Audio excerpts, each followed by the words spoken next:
Okay, so let's start off with some of the frequently missed questions in animal science. So hindi ko na po iisa-isahin yung mga question, kaya hindi na question and answer yung style natin dito. Diretso na tayo agad doon sa topic.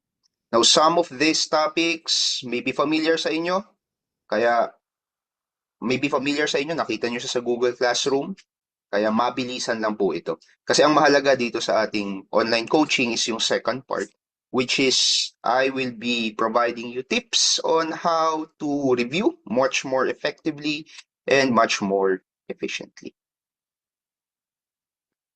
Okay, so let's start with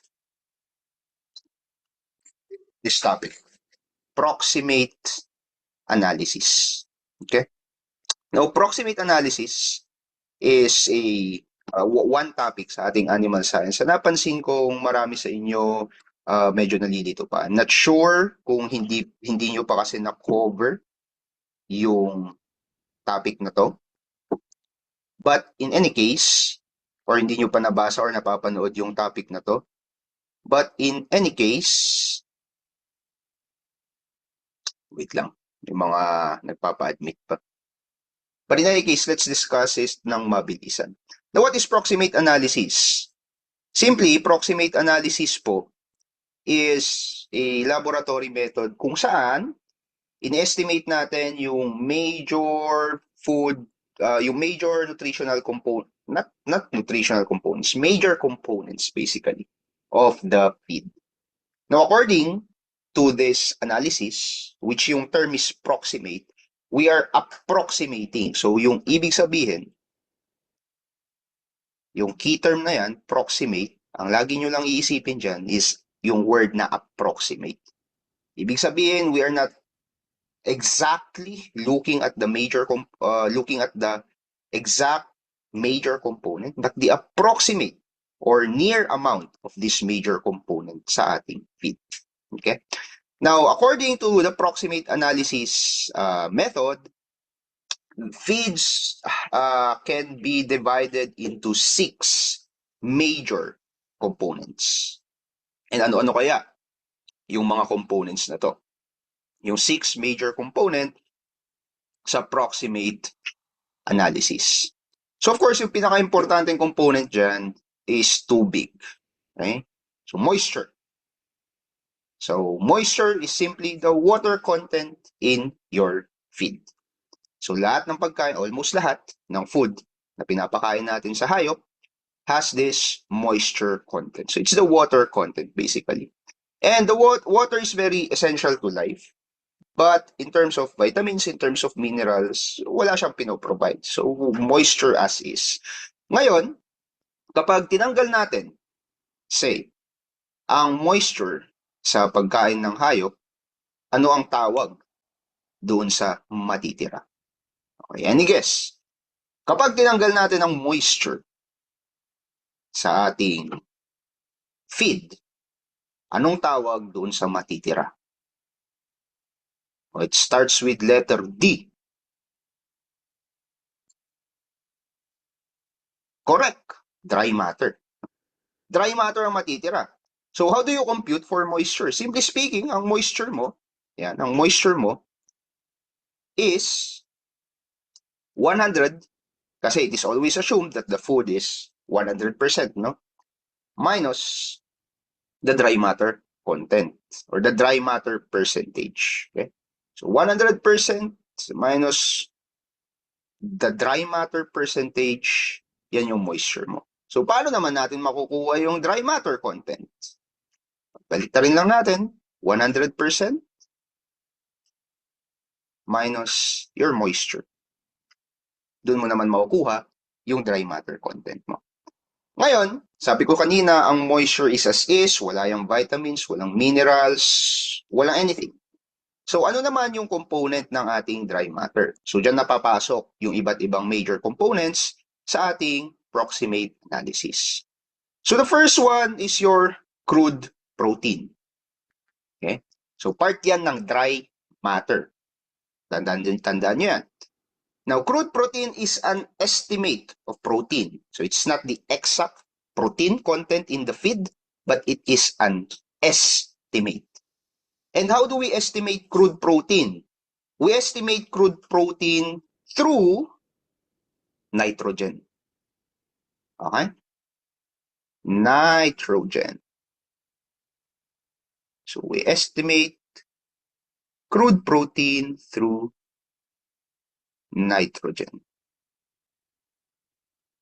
Wait lang wait lang.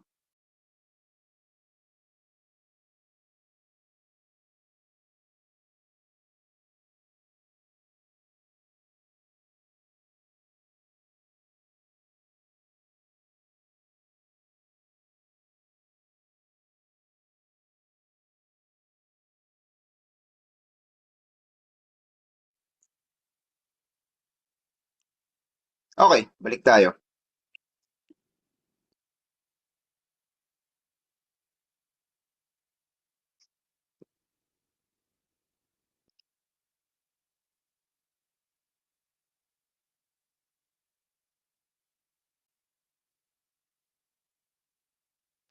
Okay.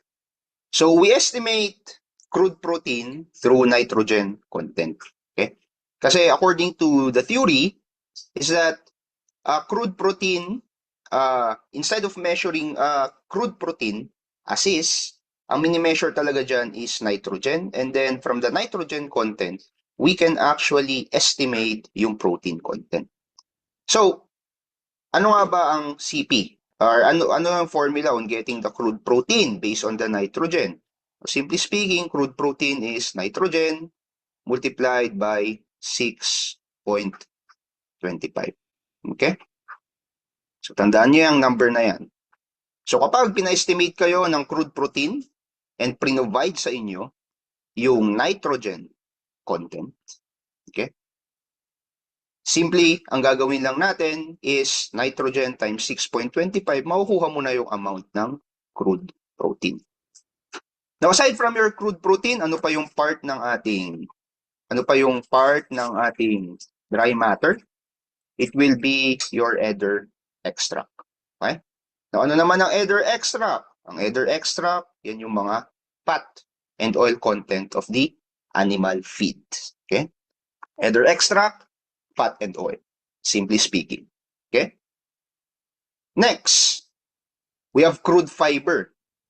So with the word again, crude fiber, it is not the actual fiber content, but the approximate or near estimate content of fiber. So ano yung fiber? Yan yung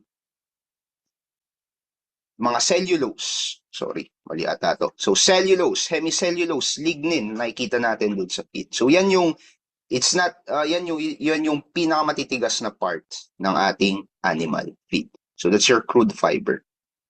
How about yung minerals? Ano naman yun? Yung minerals naman natin is composed of the ash. Okay? Ash component naman yun ng ating dry matter. So ash represents now the total mineral content like your iron, vitamins, cobalt, etc. Okay? So ash naman yan. And of course, yung nagpo-provide ng energy, yung main source of energy or carbohydrate sa ating animal feed will now be composed of your nitrogen-free extract. Okay? So lahat ng mga starch, sugar, some soluble carbohydrates, those will now be a part of your NFE. Okay? So NFE yung tawag dyan, nitrogen-free extract. Okay? Now, we have 6 major components in our feed. So nagsimula tayo sa moisture, crude protein, crude fiber, ether extract, ash, and our NFE.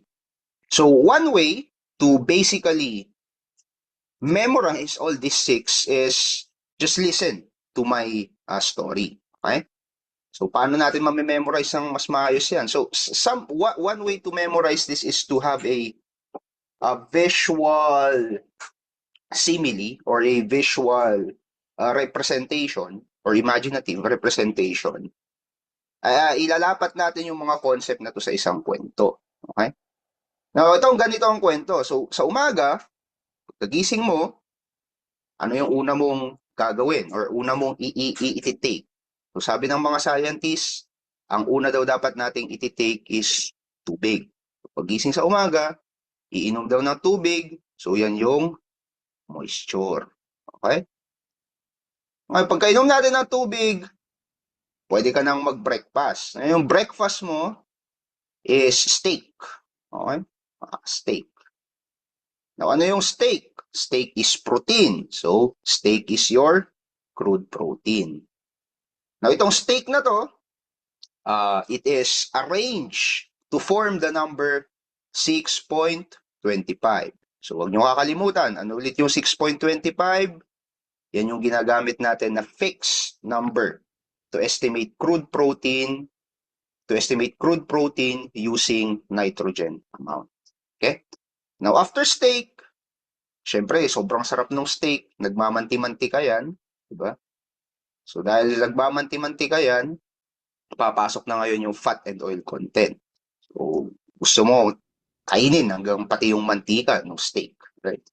So, that will now be your what? Either extract. Okay? Yung fat and oil. Diba? Either extract yan. Now, after eating your protein and your fats, saan mo lang kakainin daw yung gulay mo. Okay? So, yung gulay. Now, ano yung gulay na yan? Yung gulay represents now what? It represents your crude fiber. Tapos, sa mga may bisyo dyan, ano ang masarap gawin after kumain? Diba? So, sabi nila, masarap daw mag-yosi after kumain. So, yung yosi represents now the ash content. Okay? So, the minerals, the feed. Okay? Now, kapag na-take mo na lahat yan, magkakaroon ka na ngayon ng energy for the day. Right? So, ano yung energy for the day? Yung mga carbohydrates, yung mga sugars, now represents your NFE. Okay? Yung ating nitrogen-free extract. So, that's a one way of making the review of concepts simpler. Kumbaga, ang gusto natin gawin dito, i-connect natin yung mga technical concepts sa mga day-to-day objects na nakikita natin sa ating paligid. So, that's an easy way to memorize that's the 6 components in the proximate analysis. Okay? Okay. Now, another effective tip kapag nagre-review kayo is to always test yourself. Kaya kung mapapansin nyo, dito sa ating online coaching session, sa bawat concept na itatakal natin, may mga Q&A sessions right after. Okay? Sagutin natin isa-isa, i-message nyo yung sagot nyo dun sa ating chat sessions dito, chat portion dito sa Zoom. Okay? Okay, first question, which proximate component represents the total mineral content of your feed? Sagot. Total mineral content of your feed. Correct? Ash. Diba? Ash po yan. So, yung ash natin is the inorganic residue left after the feed is burned. So, yan yung mga minerals, mga vitamins, all of those things is part of your ash. Okay? Question, which component is estimated by multiplying nitrogen by 6.25? Ano namang sagot dito? Crude protein, correct. Okay? So, crude protein, ang standard conversion yan is nitrogen content times 6.25. You will now get the crude protein of the animal feed. Ito, which component is calculated by the difference? Oops, di ko ata ito na-discuss, but I think you will get it. So, when you say by the difference, so ang tamang sagot po dyan ay, nitrogen-free extract. Okay? So, nitrogen-free extract, yan yung last na nako-compute natin sa proximate analysis. So, basically, ang NFE, ang formula niyan is 100 minus everything. Okay? So, minus everything. So when I say everything, ano ibig sabihin yan? Ma-minus natin yung moisture, i-minus natin yung crude protein, yung crude fiber content, okay? Yung ash, yung ether extract, ano pa? Ether extract, crude protein, crude fiber, ash, ether extract, moisture. Yan. So 100 minus the percent component of moisture, crude protein, crude fiber, ash, and ether extract is NFE. Okay? NFE po yan. Oh, fat content in the feed naman. What do you call that? Anong component niyan sa proximate analysis? E, correct. Ether extract. Okay? Ether extract po yan. Fats. Oh, how about the less digestible portion of plant feed? Yung hindi daw madaling ma-digest. Anong component yan? Crude fiber. Correct. CF. Crude fiber. Okay? So yan yung mga lignin, cellulose, hemicellulose. All of those are associated or part of your crude fiber. Okay. So another question na napansin kong maraming nakamiss is yung breed origin ng poultry sa ating comprehensive exam. Okay? So just a short discussion on this. Now, hindi po lahat ng nakalagay dito, okay, is the breed origin of poultry, okay? So I just want to clarify that these are the most common origin of poultry breeds, okay? Most common origin of poultry breeds. So yung Rhode Island Red, Plymouth Rock, at saka New Hampshire, automatic po sa US yan, okay? Sa United States. Itong Brahma is also part of the United States pero parang mix na siya, no? Kasi other sources would say that this is from Asia tapos dinevelop sa US. So you can say Asia or you can say United States. Okay? Pero nilagay ko na siya na part na yung si Brahma ng United States. Now, itong tatlong to, so para madaling ma-memorize, ano, yung Rhode Island Red, Plymouth Rock, at saka New Hampshire. Kung papansin niyo, ito yung mga breeds na dalawa or tatlo yung ano ba tawag dito? Yung words niya. No? Mare, Rhode Island Red, Plymouth Rock, New Hampshire. Right? So usually, ito yung mga breeds na dalawa yung pangalan. Okay? Or two to three words yung pangalan yan. Eh, ang United States, dalawa rin po ang pangalan, right? United States. Diba? United States of America. Tatlo pa yan. No? Kasi may America pa sa dulo. So dahil ang United States of America ay may 2 to 3 words sa kanyang pangalan as a country, yung mga common breed origin din na ito with 2 to 3 words sa kanilang pangalan, everything there is part of the United States. Okay? Yun yung origin ng poultry breed na yan. Ibig sabihin, dyan nang galing yung poultry breed na yan. Okay? Ang Leghorn, saan naman pong country galing yan? Anong flag to? Galing yan sa Italy. Okay? So isipin nyo yung mga Italians, these are long-legged people. Okay? Matatangkad yung mga yan. So one way of thinking about it is that legs corresponds to the long-legness, long length of legs ng mga Italian natin. So Leghorn. How about yung Minorca? Yung Minorca na poultry breed.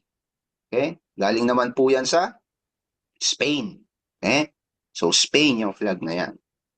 So, di ba? Yung salitang minor, mag-minor ka. Pag ikay nagda-drive or nagmumotor, mag-minor ka. Yan ay salitang Espanyol. So, Minorca, Spain po yan. Yung Sussex, Orpington, at saka Cornish naman, these are English. Okay? So, sa England naman po yan. England. Okay? So, one way of thinking about Sussex, ang Sussex ay galing sa salitang, galing sa Anglo-Saxon na salita. So yung Saxon is one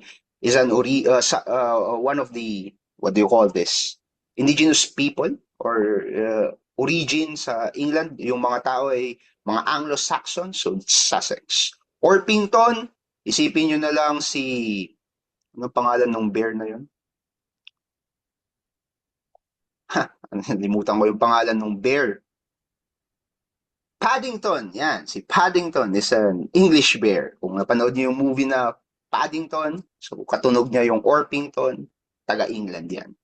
Cornish, one way to think about it is isipin niyo yung mga taga-England, mahilig yan sa corn. Okay? Or mahilig sa corn yung mga yan, so Cornish. Or isipin niyo yung mga taga-England, corny yung mga yan, so Cornish. Right? And then, of course, we have Cochin and Langshan. So, Cochin and Langshan sa China naman yan. Okay? Yan yung mga common poultry breeds and their origin of countries. Okay?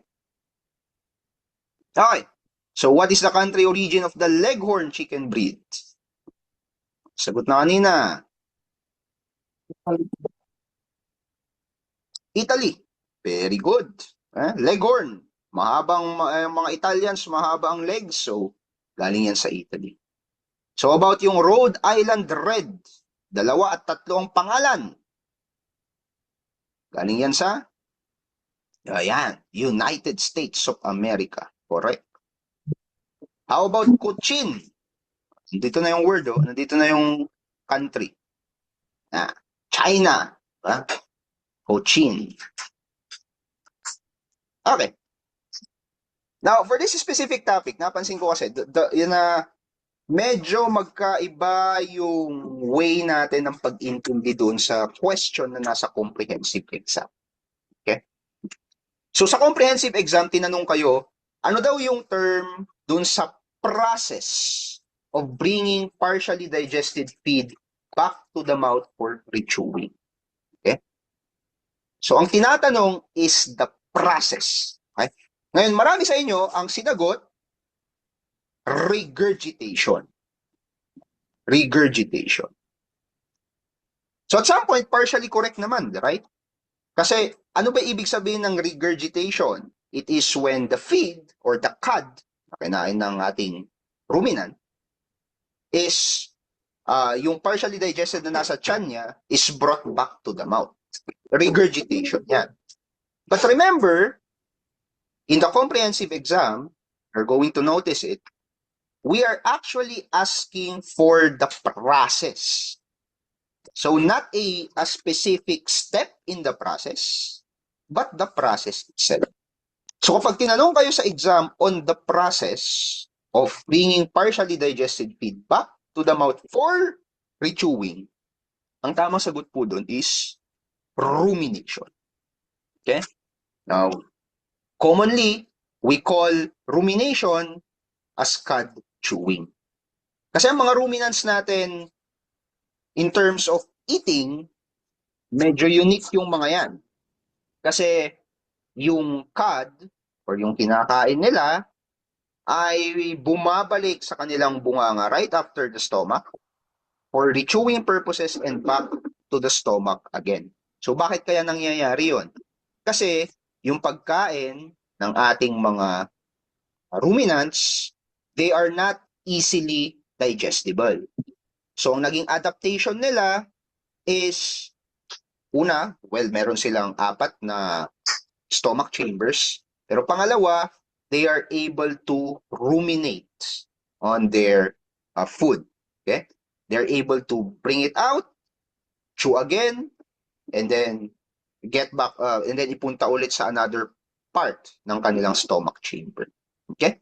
So, yung rumination process ng ating mga ruminants has 4 steps. So, ano yung step 1? Okay, so we're now going to the specifics. So, step 1 is called regurgitation.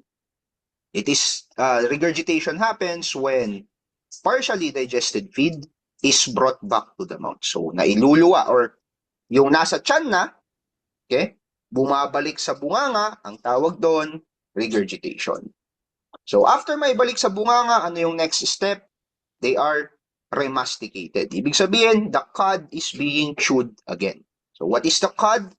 Again, yung cud natin, yan yung pagkain ng ating ruminant. Okay? So yan, yung pagkain nila na yan, ang tawag natin dyan ay cud. Now, in the process of remastication, na-a-applyan ulit yan ng panibagong laway. So ang tawag naman doon, re-insalivation. Okay? So more saliva is being mixed to the feed para mas lalong ma-degrade, okay? Ma-broken down yung cud for easier digestion. And after that, after remastication, after the insalivation, of course, nire-swallow yan ng ating ruminant for further digestion. Okay? So tandaan nyo sa exam, you need to read kung ano ba talaga yung hinihingi. Okay?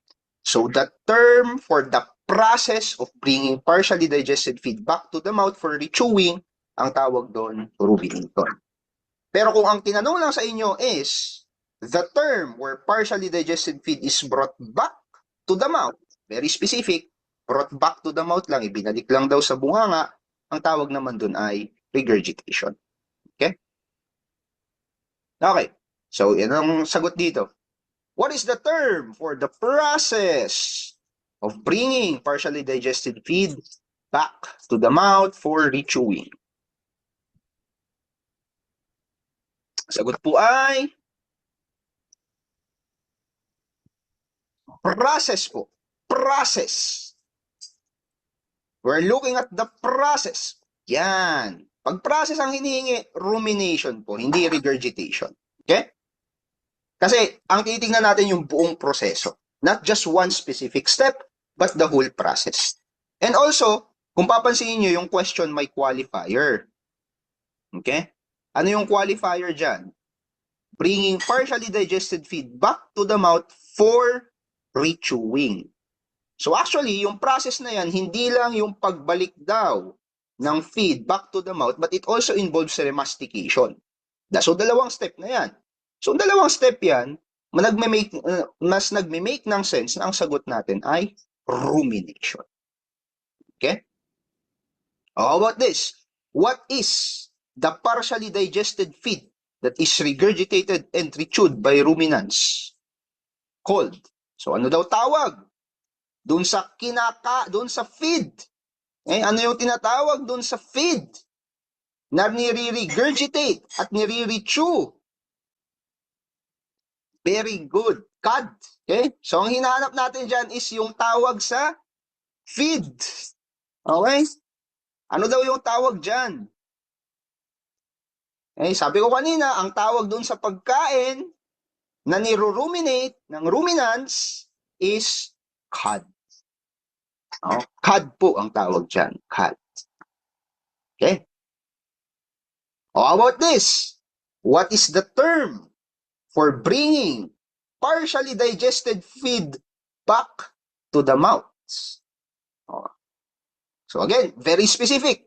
That term, it's not the process, but the term of bringing partially digested feed back to the mouth. And tama, ang sagot po dyan ay regurgitation. So yan na yung regurgitation. Sagot. Okay? Kanina, rumination because we're talking about the process. Okay? Ito naman, regurgitation. It is very specifically asking for the term or the step for bringing partially digested food back to the mouth.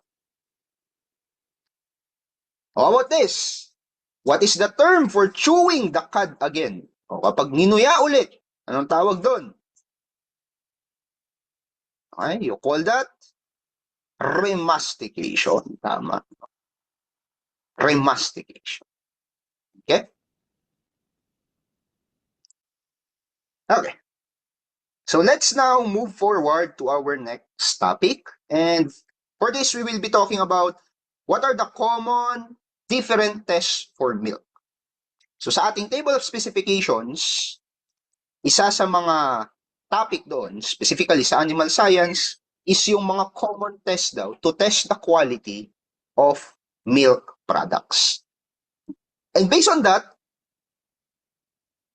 Nakuha natin itong 6 na to. Okay? So we have 6 common tests for milk quality. So the first test is what? Lactometer. Lactometer test. So sa lactometer test, ang isipin nyo dyan ay yung word na meter. Okay? Now, yung word na meter rhymes with added water. So, ang tinitignan natin sa lactometer test is, may halong tubig ba yung gatas? Okay? Kasi kung may halong tubig, mas mabilis, mapanis yung gatas. Okay? Kasi may adulteration na involved. Alis yung original portion. Kumbaga may halo. No? Ayaw natin ng may halong tubig. So, paano natin nalalaman na may added water yung gatas? Density. Okay? So, ang gatas kasi, kapag pure yan, meron yan specific density. Okay? So, may specific density po yan.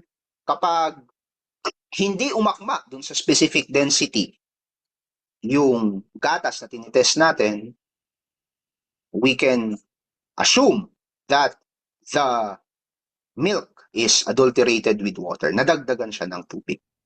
Okay? Next test would be your acidity test. So kapag acidic ang isang pagkain, ang tinitignan natin dyan usually is the amount of acid in the milk. So ang isipin nyo dyan ay sourness. Okay? Gaano ba kaasim yung gatas? Tinitignan natin dyan yung lactic acid component ng gatas. Okay? Next, we have COB test. So ano yung COB test? COB means clot on boiling test. So nung ginagawa naman dyan, binoboil yung gatas. Okay? So milk is being heated. So nilalagyan ng heat. And then kapag nag-clot yung gatas, if it forms curdles or clots, more than likely unstable yung milk na yan. So possible na ma-reject siya. Okay? Alcohol test is also done kung saan chine-check dyan yung stability rin ng milk by adding alcohol. That's alcohol test. And doon sa question natin, sa comprehensive exam, ang tanong doon is the determination of fat content doon sa milk. Ano daw yung test determines the fat content of the milk? So ang tamang sagot po dyan ay Gerber or Babcock. Okay? So isipin nyo na lang, si Bob ay isang matabang lalaki. Okay? So Babcock, okay? Or si Gerber ay isang matabang lalaki. So siya ay, we're looking at the fat content of the milk through this test. And finally, we have MBRT. Okay? So ano ibig sabihin ng MBRT? Methylene blue reduction test. Okay? So methylene blue reduction test. So sa methylene blue reduction test, nilalagyan ng blue dye yung gatas. And then, kapag may bacteria doon, basically, yung blue dye na yon mawawala.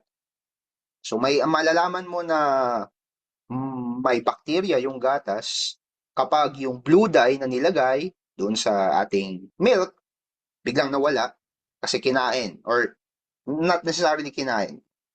Kinonsume, basically, or they use up, the bacteria use up the blue dye, so malalaman natin may bacteria yung milk na yun. Okay?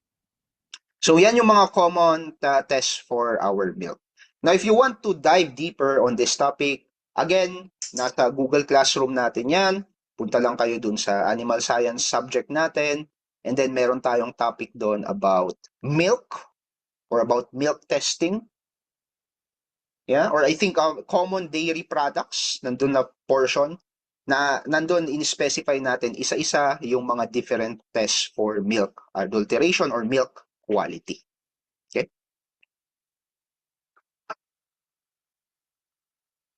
Okay. So ano yung question? What milk test estimates bacterial quality using dye reduction?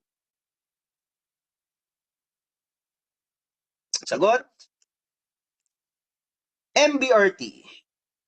Methylene blue reduction test. Okay? So isipin nyo yun, methylene blue, MBRT. So blue, blue, bacteria, blue, inuubos ng bacteria, MBRT. Okay? So, correct. MBRT po ang tamang sagot dyan. How about a test that measures the sourness or lactic acid content of the milk? Seed naman. Okay. So, sourness or lactic acid content of the milk. Of course, no? Acidity test po ang tawag dyan. How about a test used to determine yung density para malaman daw kung may added water yung gatas? Naman tawag doon. Yep, very good. Lactometer yan. Lactometer. So, lactometer, added water. Tandaan nyo doon. Lactometer, added water. How? Using density. Okay?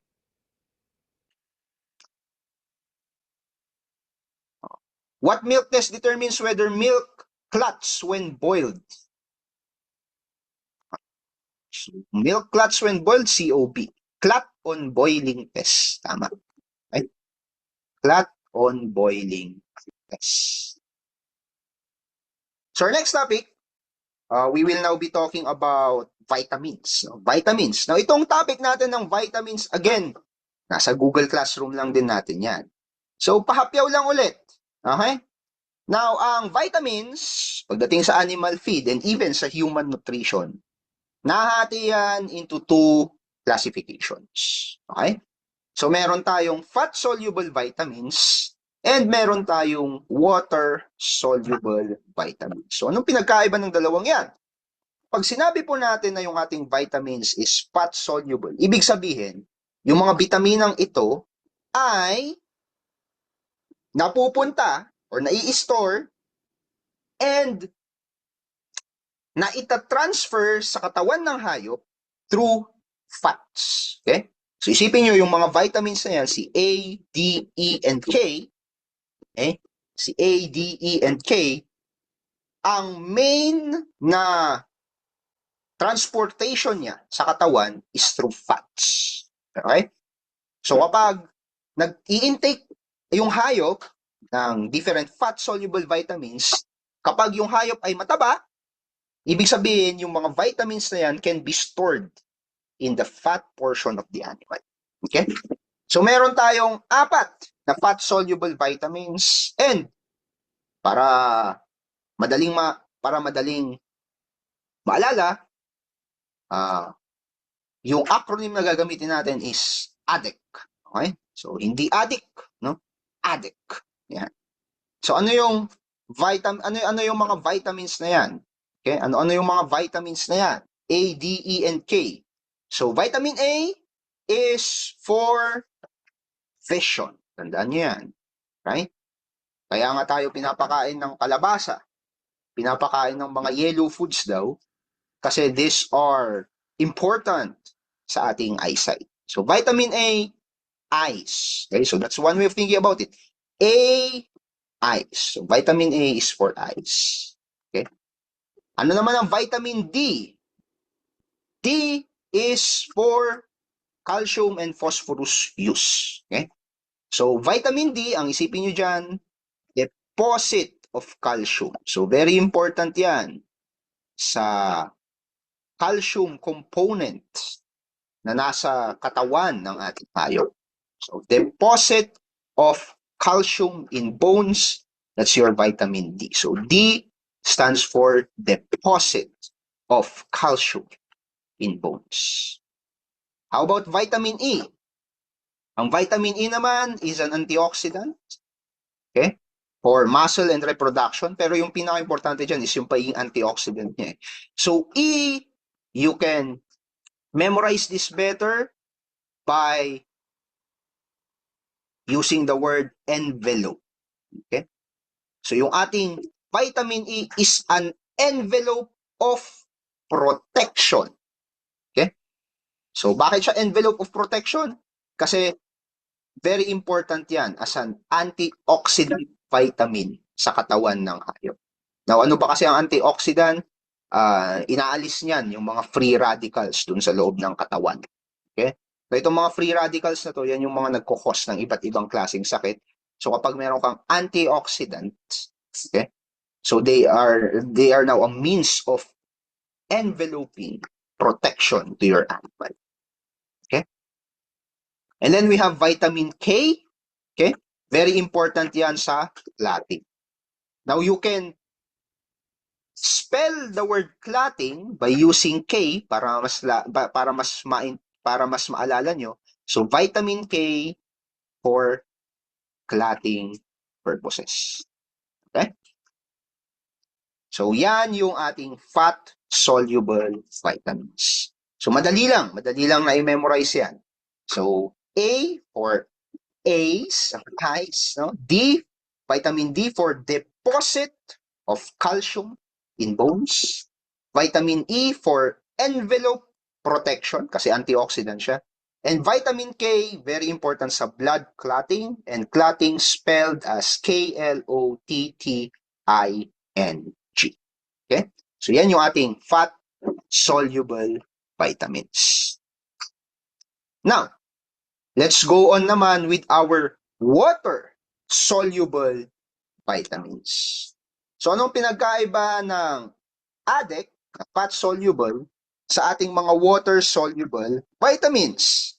Pinagkaiba nila is, instead of being stored in the fat, and instead of being transported through the fat system, ang mga water-soluble vitamins po natin is being transported through the moisture or through the water na nandun sa loob ng hayop. So it means, kapag ang hayop ay umihi, kasamang naiihi niya yung vitamins B and C or yung mga water-soluble vitamins natin.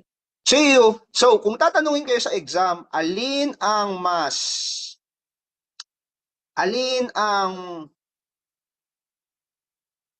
kailangan ng supplement? Water-soluble ba or fat-soluble? Ang sagot po doon, water-soluble. Bakit? Kasi ang mga water-soluble vitamins natin, hindi siya nai-store sa katawan through the fat. Okay? Kasi kapag umihi yung hayop, nawawala yung mga yan. So, mas kailangan ng hayop na meron siyang supplementation of water-soluble vitamins as compared to fat-soluble vitamins. Okay?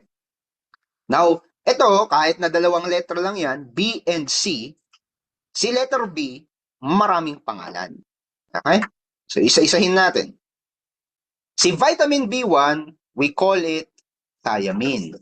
Okay? B1, thiamine.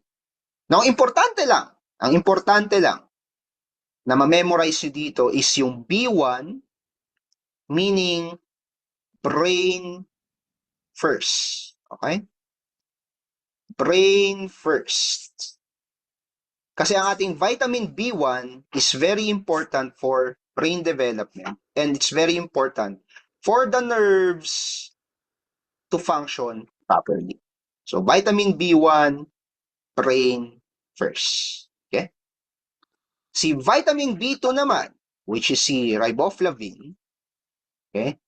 Ang tatandaan nyo dito is, kapag kulang ang vitamin B2, nagkakaroon ng curled toe paralysis. Okay? So, yung toe na yan, okay, could be linked to the toe here. Okay? So, nagkakaroon ng curled toe paralysis. So, kapag kulang ang riboflavin, ang nagiging result is curled toe. Ganito na isusulat. Curled toe paralysis.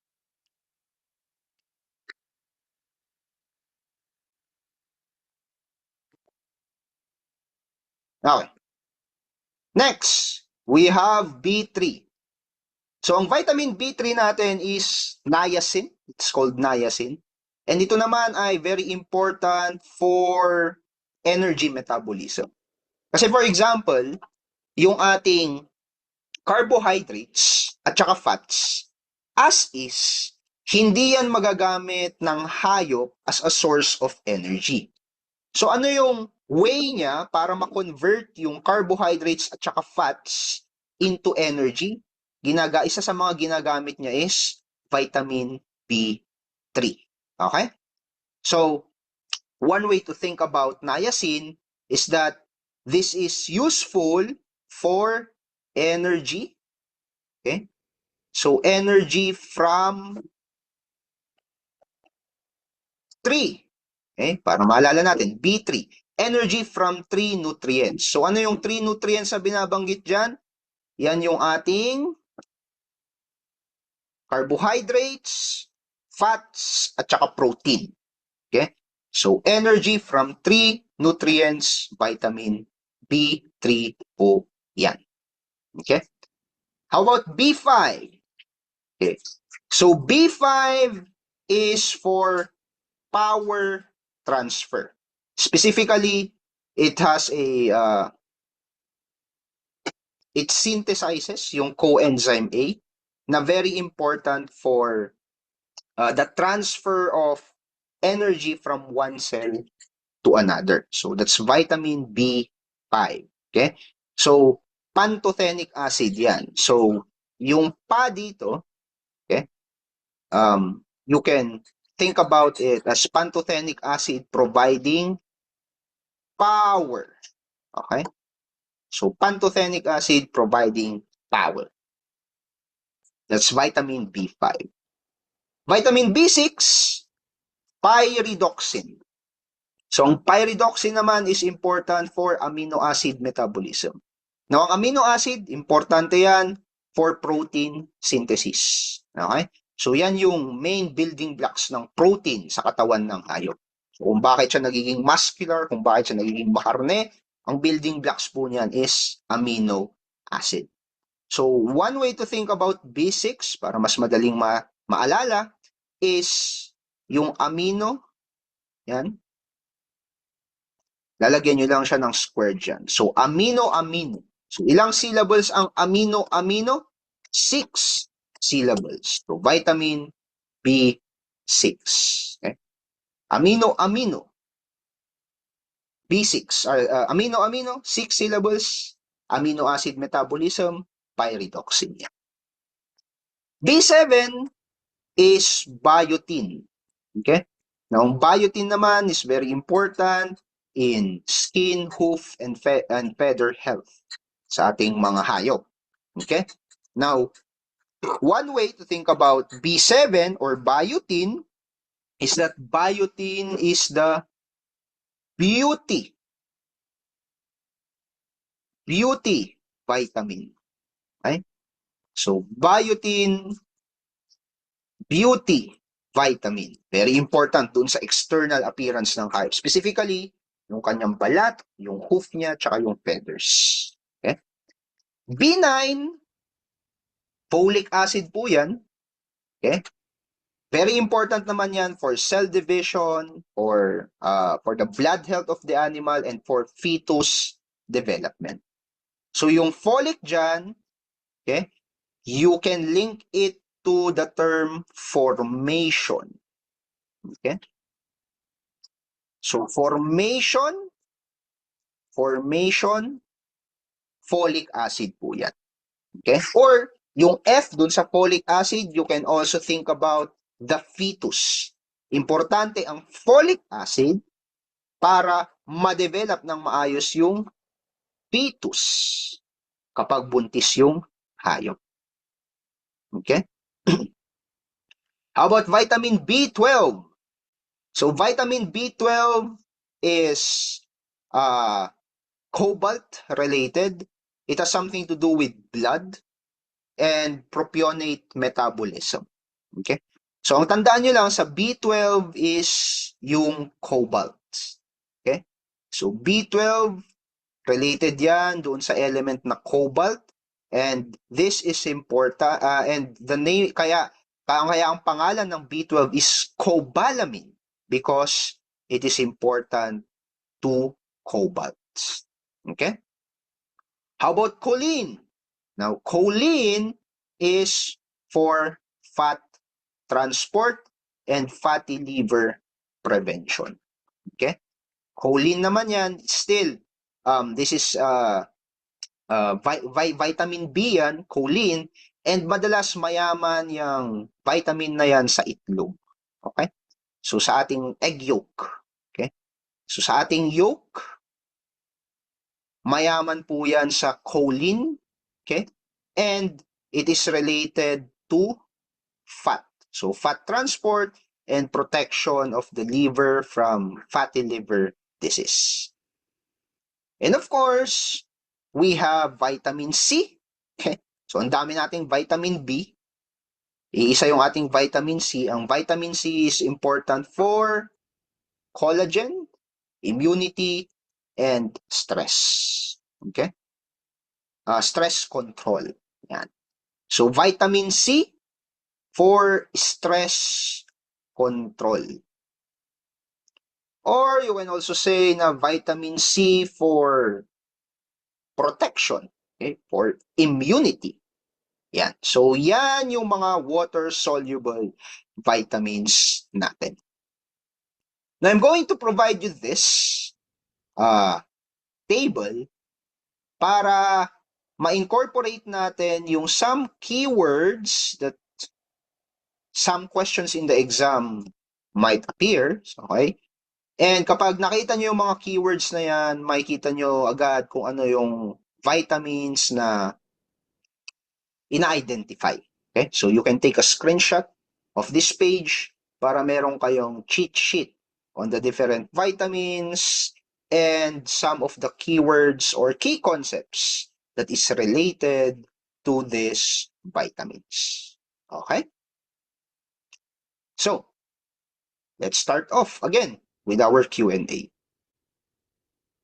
What B vitamin is associated with cobalt and red blood cell formation? So, cobalt. Anong vitamin yan? Cobalamin 12. Okay, very good. Vitamin B12, cobalamin 12, cobalt. Next. Ano namang fat-soluble? So, fat-soluble vitamin, so ibig sabihin, ADEC yan. Important for vision, epithelial tissues, health, and reproduction. Vision, vitamin A. Okay? Vitamin A. How about this? B vitamin deficiency associated with curled toe paralysis. B2, curled toe paralysis. B2 yan, or ano yung ibang term sa B2? Riboflavin. Okay? Riboflavin yan. Fat-soluble vitamin needed for blood clotting. So, blood clotting is K. Yan. So, C, gagawin lang yung clotting sa C, gagawin natin K, vitamin K, blood clotting. Okay? Ito.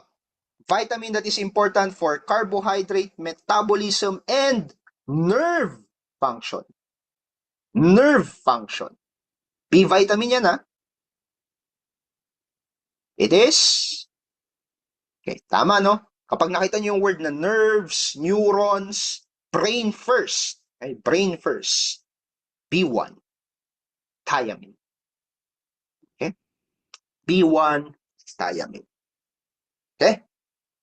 So, I think itong topic natin na to would be the last topic before we move forward to some of our tips. Okay?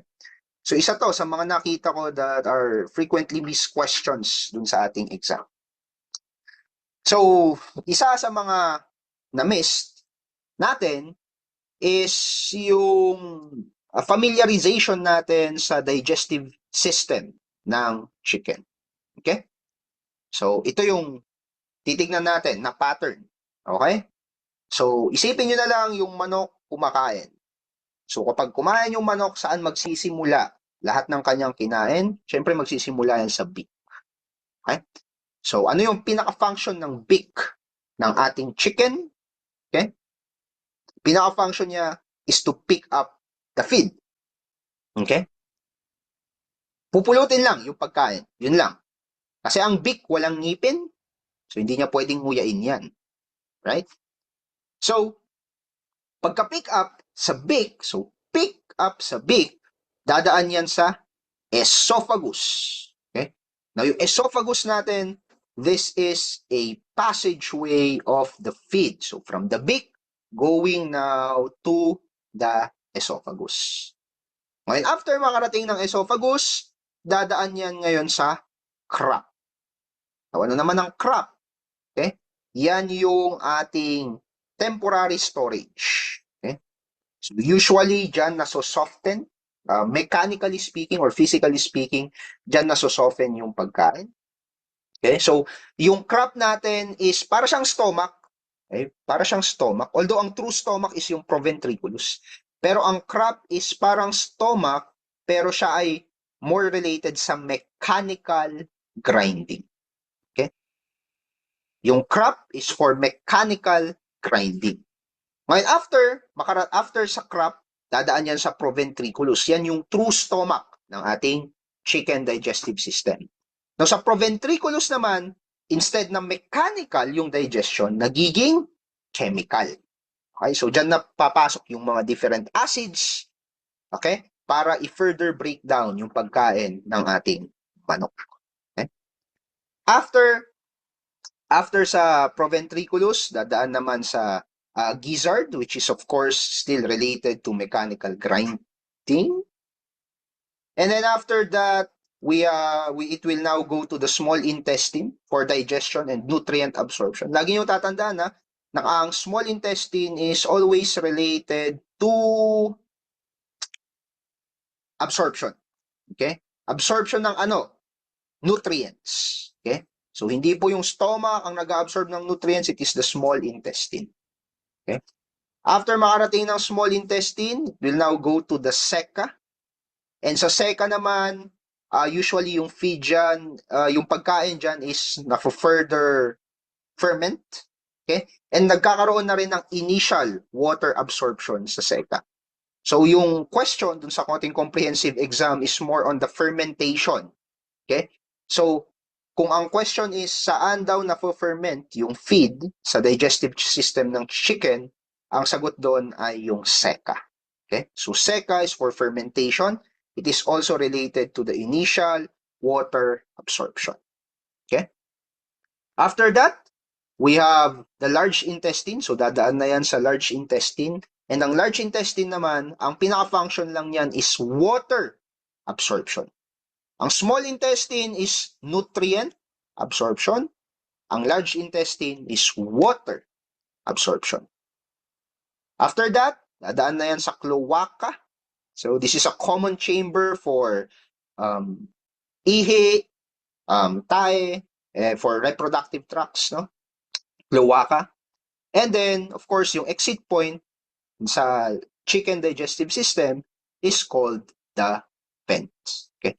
So you can also take a screenshot of this para magkaroon kayo ng simplified mental map or mental model ng chicken digestive system. Okay? So question, what part of the chicken digestive system temporarily stores and softens feed before digestion continues? So yan ay, yes, of course, yan ay after esophagus, crop po yan. Okay? So, ang keyword dyan is storage and soften. Okay? Crop yan.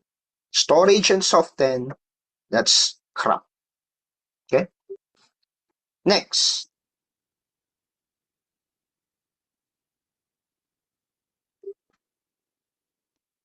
Next. What is the glandular stomach of the chicken where chemical digestion begins? So, chemical digestion, saan nagsisimula yan? Chemical digestion, yan. Very good, no? Proventriculus yan. Or yung ating proventriculus or yung ating true stomach. Yan din ay tinaguri ang true stomach ng chicken. Okay, so wait lang, no? So yung crop natin is for temporary storage and softening of food. So alisin natin, no? Alisin natin yung term na mechanical digestion sa crop. Kasi ang mechanical digestion nangyayari yan sa gizzard. Okay? Ang chemical digestion naman ay nangyayari sa proventriculus.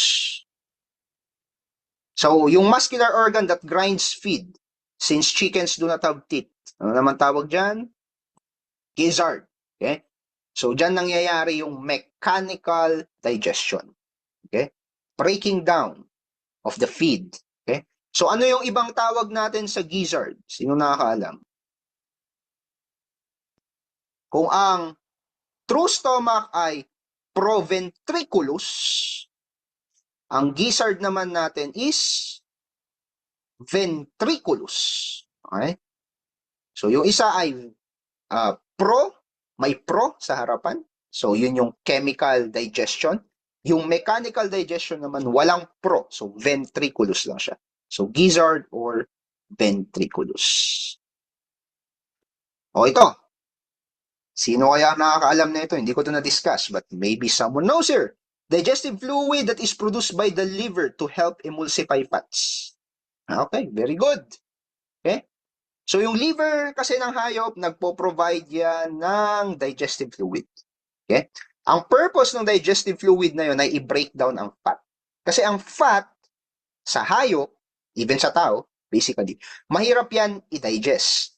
So you need a special fluid para itong fat na to ma-break down siya. Okay? So ang tawag mo doon sa special fluid that breaks down fat is bile. Okay? Bile.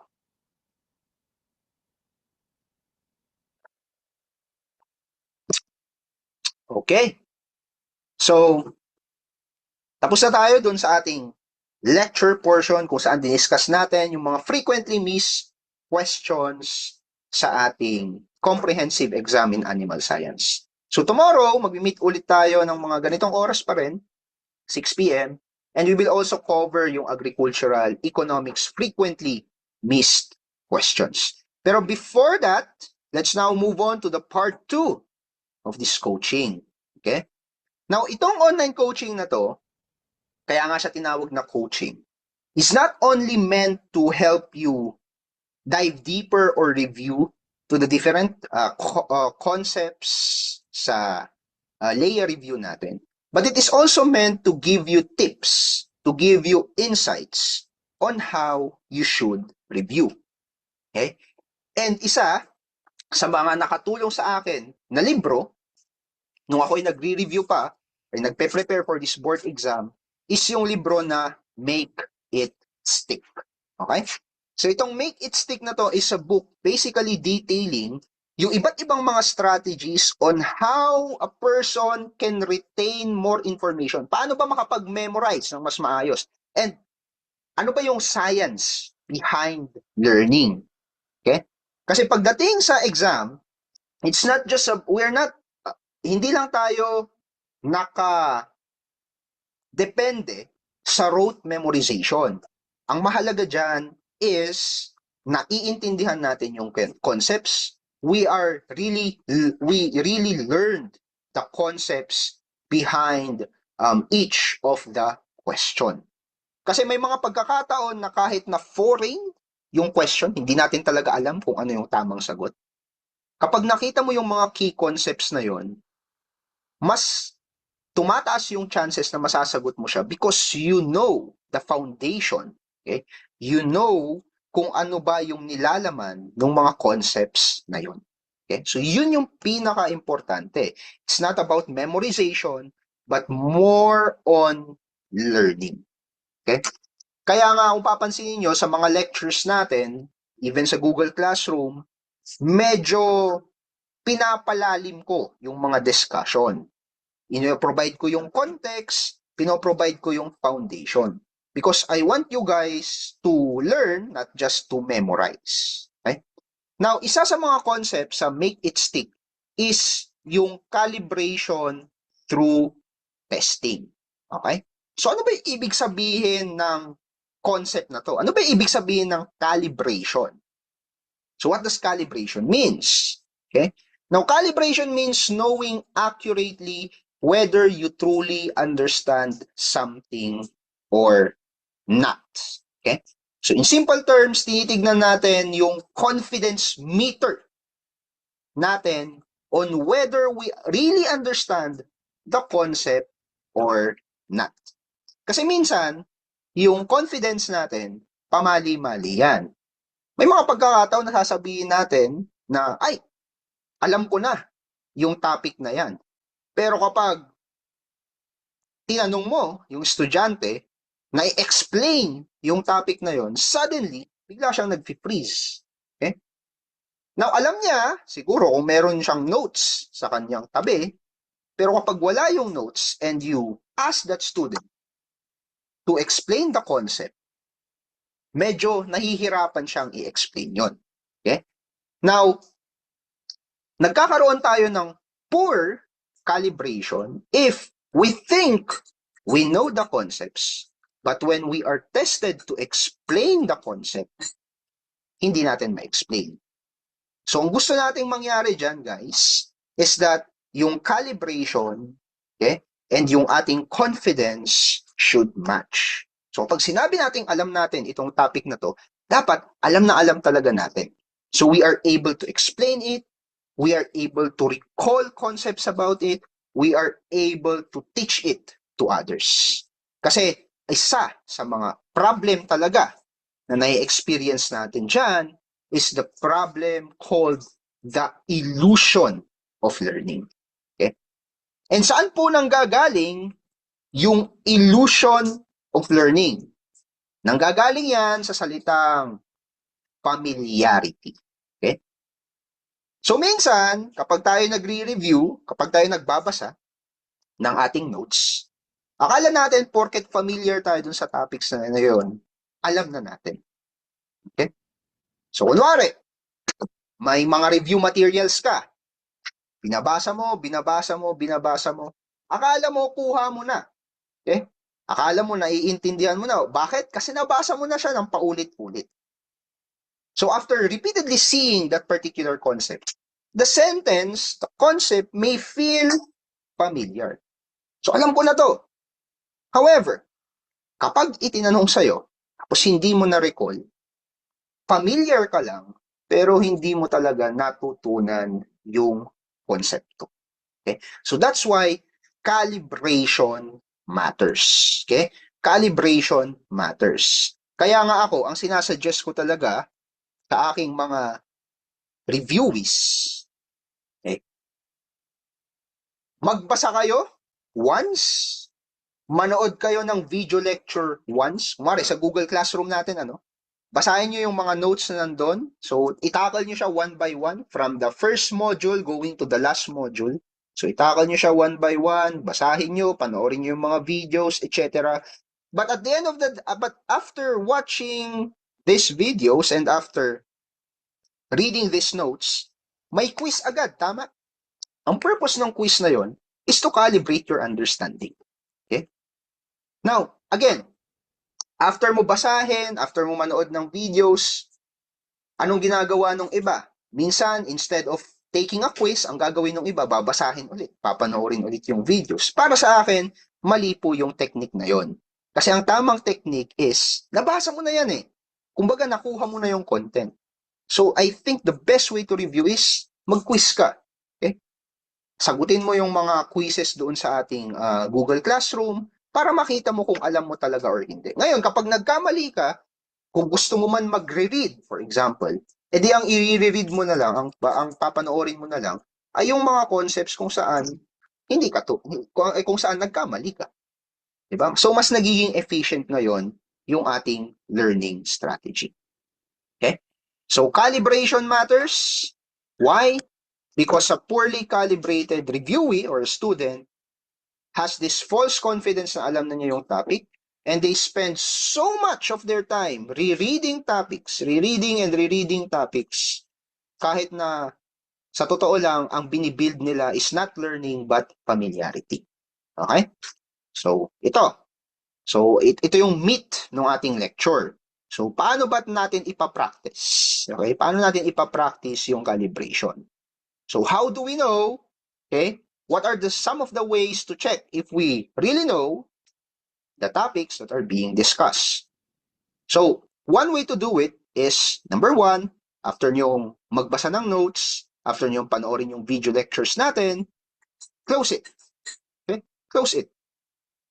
After closing this, ask yourself a question. Okay? So, mag-generate kayo ng tanong about that particular topic. And then after asking yourself the question, answer from memory. So alamin mo, tama ba? Sagutin mo yung tanong na create mo for yourself. And then, you check your answer. Okay? After checking your answer, you mark your confidence. Okay? Am I guessing? Do I partly know this? Or am I very sure na ito talaga yung tamang sagot? Okay? So, yun din yung purpose actually nung ating Anki flashcards. Yung Anki flashcards natin, kung mapapansin nyo, dun sa pinaka-baba niya, meron siyang parang ranking. No? So, pipili ka doon kung easy, medium, or hard.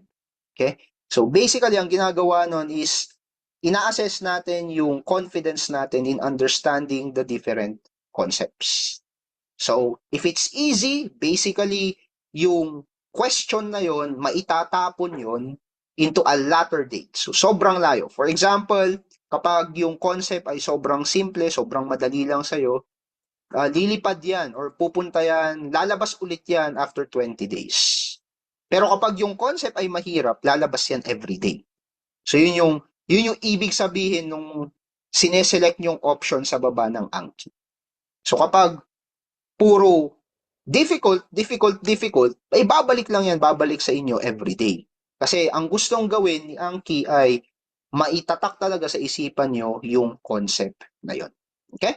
So, calibration matters, and the best way to do it is to review, read your notes, watch video lectures, pero you also need to create questions and answer the questions yourselves. Okay?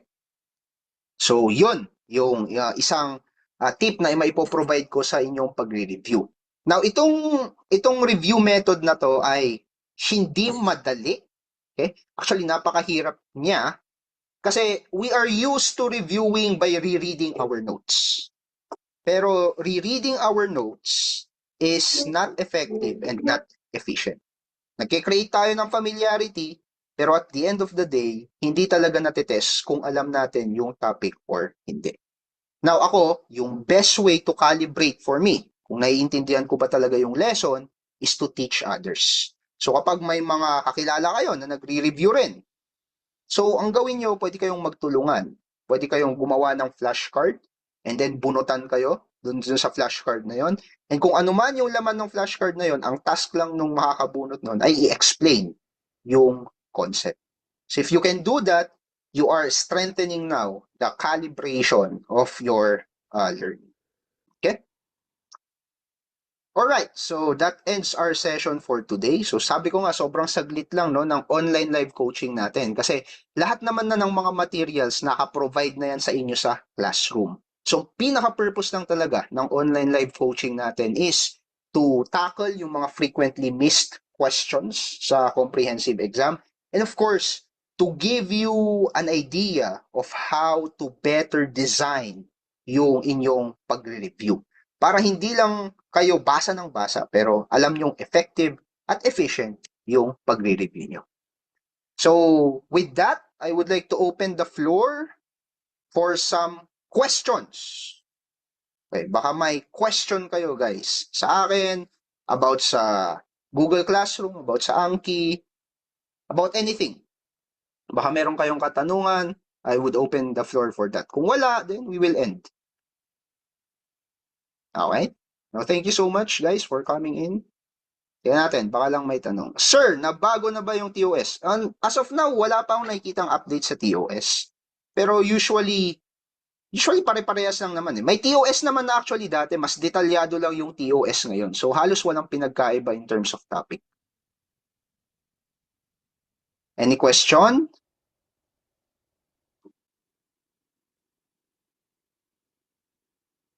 Going once? Going twice? Now, after you exit pala guys, may makukuha kayong link for this Zoom, ano? Kung saan mayroong detailed discussion notes doon. So I also suggest you click on that link. Pwede niyong basahin to refresh your memory kung ano yung pinag-usapan natin, and makakatulong rin yun as part of your review resource. So wala na hubang tanong? Okay, so I think we're all good. Kung wala na pong question, okay. Sir, sa mga major of extension education po, makakapag-take na ba ng board exam? That I cannot answer, really. But I think extension education, I mean, kung major mo ang extension education, pero ang bachelor's mo is agriculture, makaka-take ka pa rin naman. I think, Pero sa PRC kasi, kapag nag-apply ka, meron kang required subjects na dapat makuha. Yun yung chine-check nila, kaya tayo nagpo-provide ng TOR. Okay? Now, to better answer that question, I would suggest you go directly sa pinakamalapit na PRC or you email them. Okay? Kasi may mga ganyan nga na issues na nangyari last season kung saan marami sa mga agribusiness, Bachelor of Science in Agribusiness ang hindi nakapag-take ng exam kasi kulang yung units nila.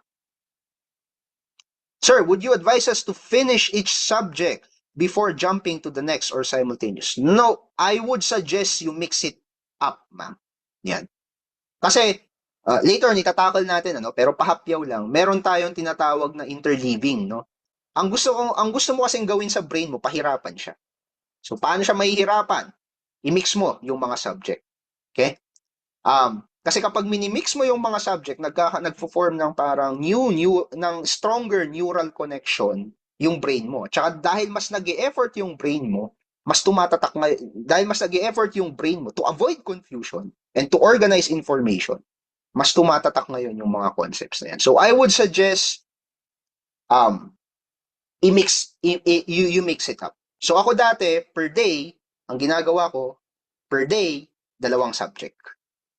So kayo, kung gusto nyo 6 na subject sa isang araw, pwede rin. Pero sa akin nun, per day, 2 subject. So kayo na bahala. But importante na i-mix nyo. So wag nyo gawin na crop science this month, tapos next soil science, next month. Wag ganon. Try nyo i-cover lahat-lahat na. Mix it up. So you design it in accordance to your preference and what will work for you. Naghahanap po sila ng COPC. Ano yung COPC?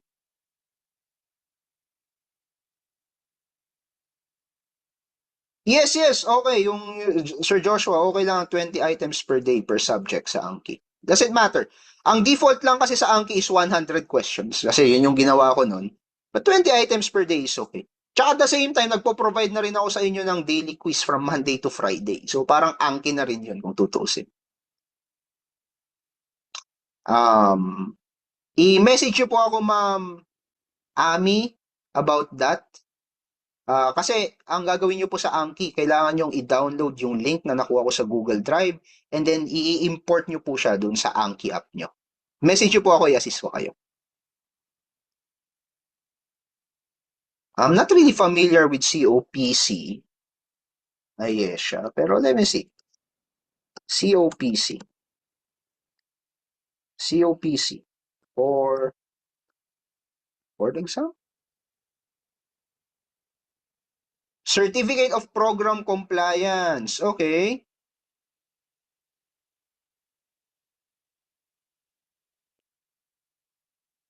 Okay. Yeah, I guess so. Pero ito'y bago Bago tong COPC na to sa amin, TOR lang. Yeah. Regarding sa qualifications ng exam, it would be best, guys, to really contact PRC about it. And of course, kapag na-contact nyo si PRC, let us know sa chat kasi baka may mga tao rin, may mga kasamahan rin tayo dito na same ang question. Sir, magtuturo ka ba sa SBRTC sa Baguio this October? I don't think so. I don't think so, sir. I have cut off every ties ko sa mga review centers kasi I wanted to focus sa learning agri with Al for this season. Sir, continue rin po yung pagbigay ng daily 20 items quiz? Yes, ma'am. Continue yan. Kaya sagutan nyo. Okay? Sabi ko nga, okay lang magkamali kayo during taking all of those test exam. Huwag lang sa tunay na exam. Any more?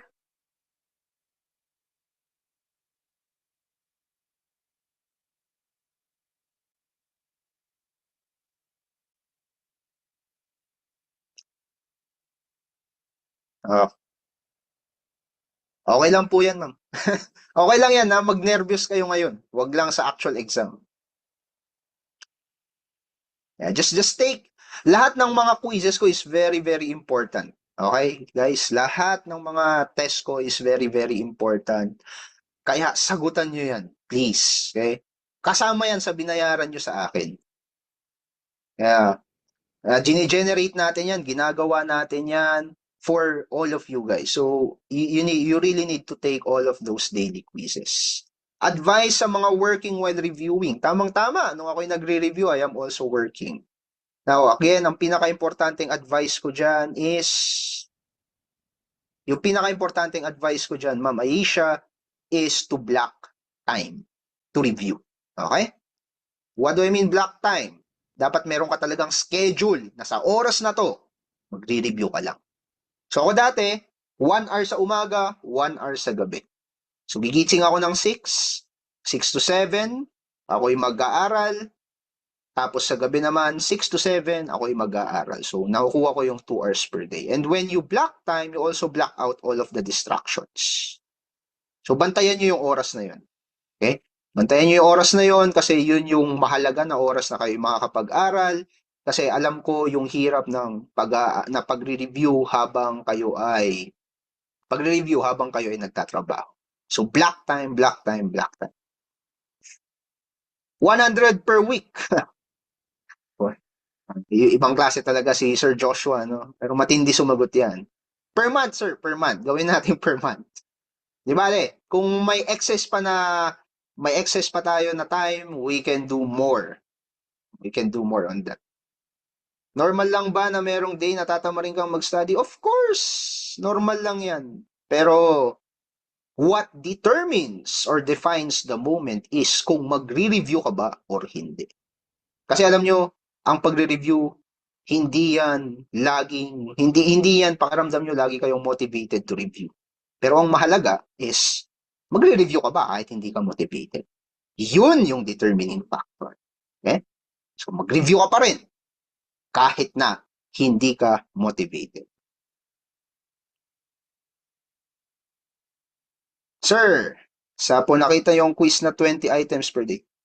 Sorry. Sir, saan po makikita yung quiz na 20 items per day? Sa GC po, sir. Now, I'm not sure kung sino si Realme C25S, pero kung hindi ka pa na-add sa GC, please message me para may add kita. I have added, I think, most of the reviewees, pero may mga account kasi na hindi talaga may add for some reason. So, i-message niyo ako. Okay? Yes, sir. I-message niyo lang po ako. Yan. Message me lang po sa mga hindi pa na-add sa GC. Kasi may mga account talaga na hindi ko talaga may add kahit na anong gawin ko. Okay? At saka dyan sa kwan natin, dun sa ating Facebook group, yung exclusive na Facebook group, merong link dun nung chat, nung GC natin. So, i-click nyo yung link, join the chat, makukuha ko yung notification, may i-add ko kayo. So, that's another way.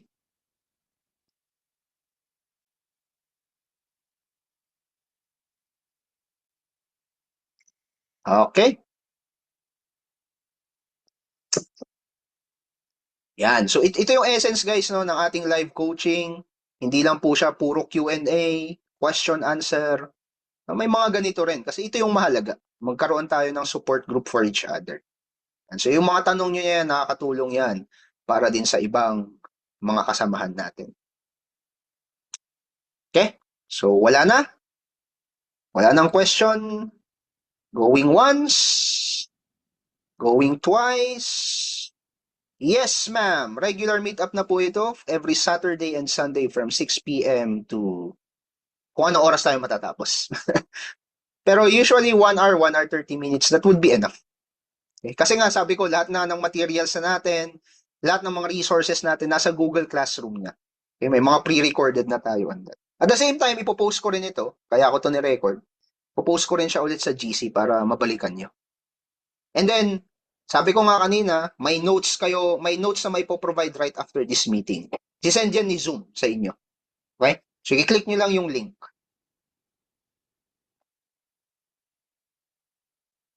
Of course, Sir Joshua. You deserve the best, kaya kailangan ibigay ang best sa inyo. So, bibigay ko na po lahat-lahat for you. For all of you.